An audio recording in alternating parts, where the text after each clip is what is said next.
Assalamualaikum warahmatullahi wabarakatuh. Jadi, kita akan melanjutkan lagi materi tema 2 kita, subtema 2 yaitu dengan muatan pelajaran IPA. Yang akan kita pelajari adalah ciri khusus hewan dan habitatnya, kemudian cara hewan menyesuaikan diri dengan lingkungannya. Nah, menyesuaikan diri dengan lingkungan bisa juga kita sebut dengan adaptasi, yaitu bentuk penyesuaian diri makhluk hidup terhadap lingkungannya. Beberapa cara adaptasi hewan adalah mengeluarkan sengat racun, memutuskan ekornya atau autotomi, kemudian menyamarkan warna tubuhnya atau mimikri, kemudian memiliki punuk, memiliki antena, dan lain-lain. Cara menyesuaikan diri hewan terhadap lingkungan memiliki berbagai tujuan. Yang pertama yaitu memenuhi kebutuhan hidup, misalkan air dan makanan, kemudian mengatasi kondisi lingkungan yang ekstrim, misalnya lingkungan yang sangat panas, dingin, atau kering, kemudian melindungi diri dari pemangsa. Hewan memiliki berbagai cara, salah satunya yaitu mimikri.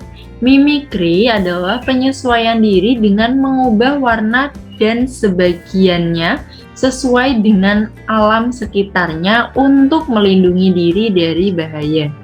Contoh hewan mimikri yaitu ada bunglon, kumbang, kemudian kura-kura emas, kelinci sepatu hijau, katak pohon, belibis kutub.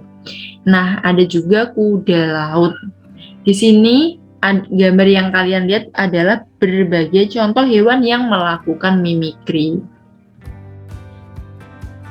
Nah, selanjutnya yaitu kamuflase, yaitu perubahan bentuk, rupa, sikap, warna, dan sebagainya menjadi lain agar tidak dikenali. Berkamuflase maksudnya adalah perilaku hewan yang menempatkan diri di lingkungan yang serupa dengan corak atau warna tubuhnya.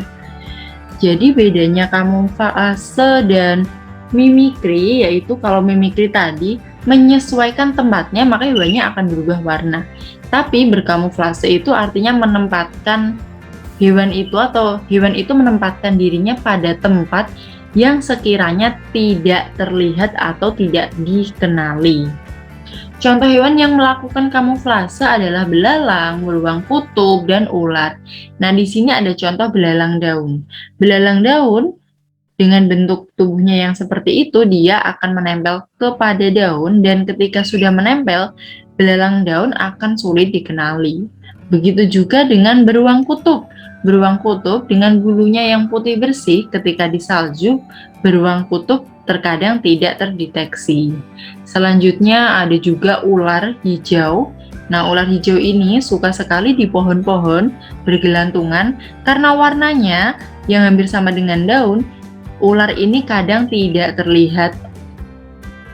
Selanjutnya adalah autotomi, yaitu kemampuan hewan memutuskan ekornya saat keadaan darurat di mana ada musuh yang menyerang. Hal ini dilakukan untuk melindungi diri. Autotomi tidak hanya dilakukan oleh cicak, jadi ada beberapa hewan lain yang bisa melakukan autotomi. Misalnya udang, bintang laut, kepiting, laba-laba, cumi-cumi, dan salamander. Gambar pertama ini adalah cumi-cumi, yang tengah adalah cicak, dan yang paling pinggir adalah salamander.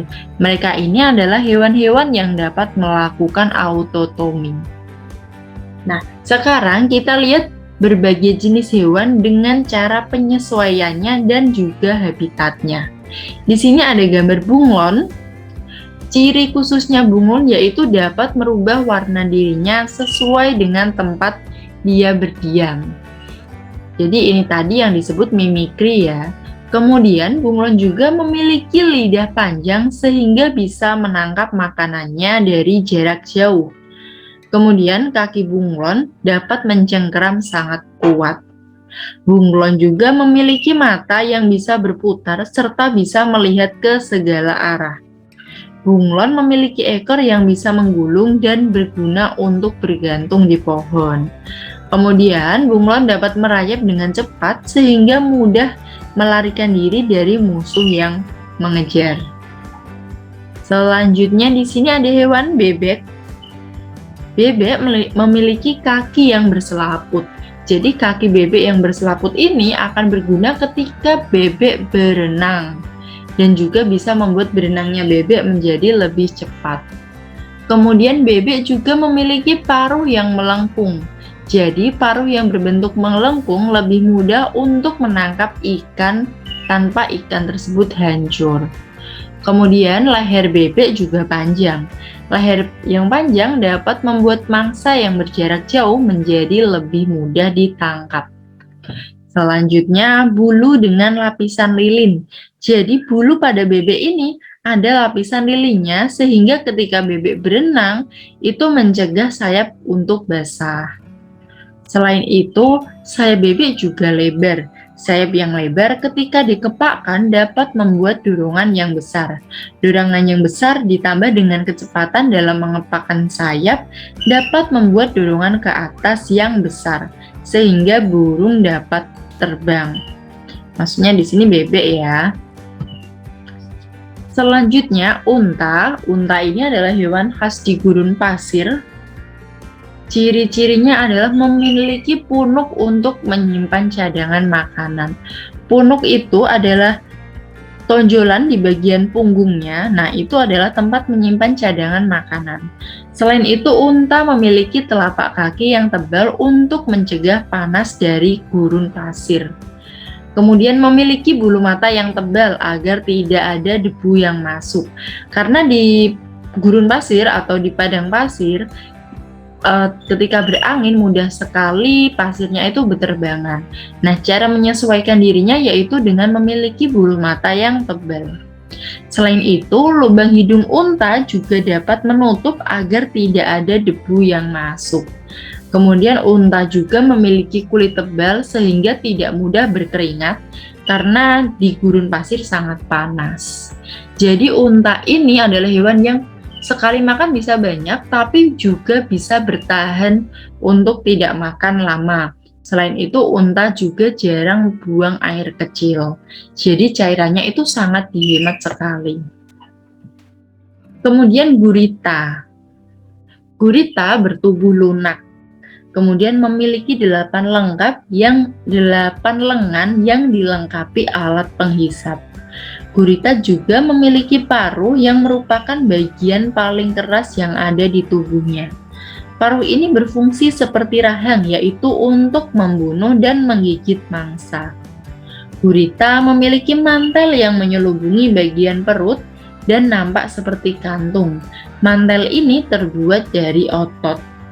Kemudian untuk melindungi dirinya, gurita bisa menyemburkan tinta dan melakukan kamuflase atau memutus lengannya saat terancam. Jadi gurita ini bisa melakukan kamuflase dan juga bisa melakukan autotomi. Kemudian ikan buntal. Ikan buntal memiliki kemampuan menggembungkan tubuh untuk perlindungan diri.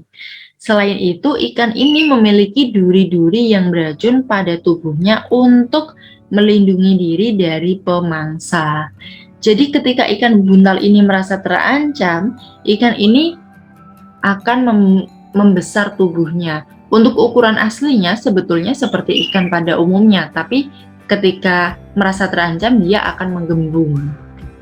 Selanjutnya beruang putih, tadi sudah ya.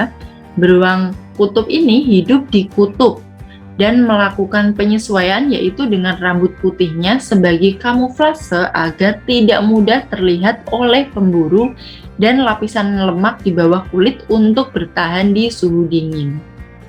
Kemudian ada juga kelelawar dan juga landak. Kelelawar memiliki kemampuan ekolokasi, yaitu kemampuan untuk memperkirakan letak dan jarak mangsanya. Kemudian kelelawar juga hewan nokturnal atau hewan yang aktif di malam hari. Kelelawar termasuk hewan frutivora atau pemakan buah, meskipun ada beberapa kelelawar yang memakan serangga. Kemudian kelelawar memiliki kemampuan tidur bergelantungan. Selanjutnya ciri khusus landak. Yang pertama, memiliki bulu yang berbentuk duri yang sangat tajam. Landak juga merupakan hewan nokturnal atau hewan yang lebih banyak beraktivitas di malam hari. Landak lebih banyak menggunakan indera penciuman dan indera pendengarannya dibandingkan dengan indera penglihatan. Lalu ada juga terenggiling. Nah, hewan terenggiling ini sangat lucu dan sekarang adalah salah satu hewan yang dilindungi juga karena banyak diburu. Jadi hewan terenggiling ini diburu karena sisiknya yang khas. Terenggiling ini mempunyai lidah yang cukup panjang dan lengket yang difungsikan sebagai penangkap mangsa seperti serangga, misalnya rayap, semut, dan lain-lain. Kemudian mempunyai lapisan kulit yang tebal dan nampak seperti sisik. Jadi sisik atau lapisan kulitnya ini sangat tebal. Kemudian terenggiling ini mampu menggulung badannya sehingga menyerupai bola. Ini dilakukan untuk melindungi diri saat ia mendeteksi adanya bahaya. Nah, tadi adalah berbagai macam hewan dengan ciri khasnya untuk melindungi diri. Untuk tugas, silahkan cek di link deskripsi. Semoga yang Bu Vera sampaikan bermanfaat. Jika ada kesulitan, silahkan bertanya. Sekian, semoga kalian tetap sehat, tetap semangat. Wassalamualaikum warahmatullahi wabarakatuh.